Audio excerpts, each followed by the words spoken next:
കാസർഗോഡ് ജില്ലയിലെ ആലക്കോട് ഗ്രാമത്തിൽ സ്ഥിതി ചെയ്യുന്ന ബേക്കൽ ഗോകുലം ഗോശാലയെ ഇന്ന് നമുക്ക് പരിചയപ്പെടാം. ഇത് കേവലം ഒരു ഗോശാല എന്നതിലുപരി പരമ്പരാഗത ഭാരതീയ മൂല്യങ്ങളും പ്രകൃതിയോടുള്ള കരുതലും ഊട്ടിയുറപ്പിക്കുന്ന ആത്മീയ സങ്കേതമാണ്.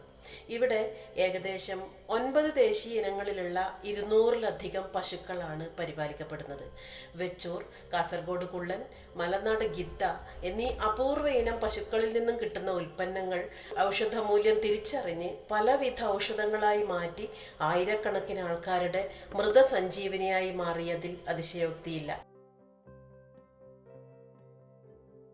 ഗോശാല അത്യന്തം ശുചിയായും ഭംഗിയായും പരിപാലിക്കപ്പെടുന്നു. സന്ദർശകർക്ക് അവയുമായി അടുത്തിടപഴകാനുള്ള അവസരവുമുണ്ട്. കലയും ആത്മീയതയും സമ്മേളിക്കുന്ന ഒരിടമാണ് ഗോകുലം ഗോശാല. ദീപാവലിയുമായി ബന്ധപ്പെട്ട എല്ലാ വർഷവും ദേശഭാഷാ ഭേദമന്യേ ഇവിടെ സാംസ്കാരിക സമന്വയം നടക്കുന്നു.